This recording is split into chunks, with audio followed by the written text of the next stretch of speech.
ரசே, என்னடா உன் மேல சந்தன வாசம் வீசுது?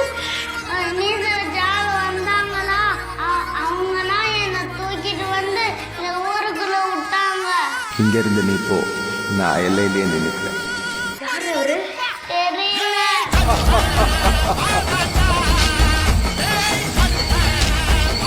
நம்ம பூரா சந்தனம் பூசிட்டு இருந்தாரு.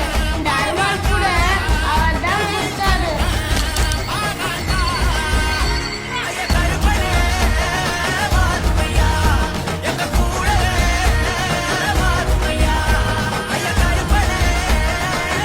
சாமிக்கா, சாமிக்கா, உள்ளூருக்கு விடுக்கா.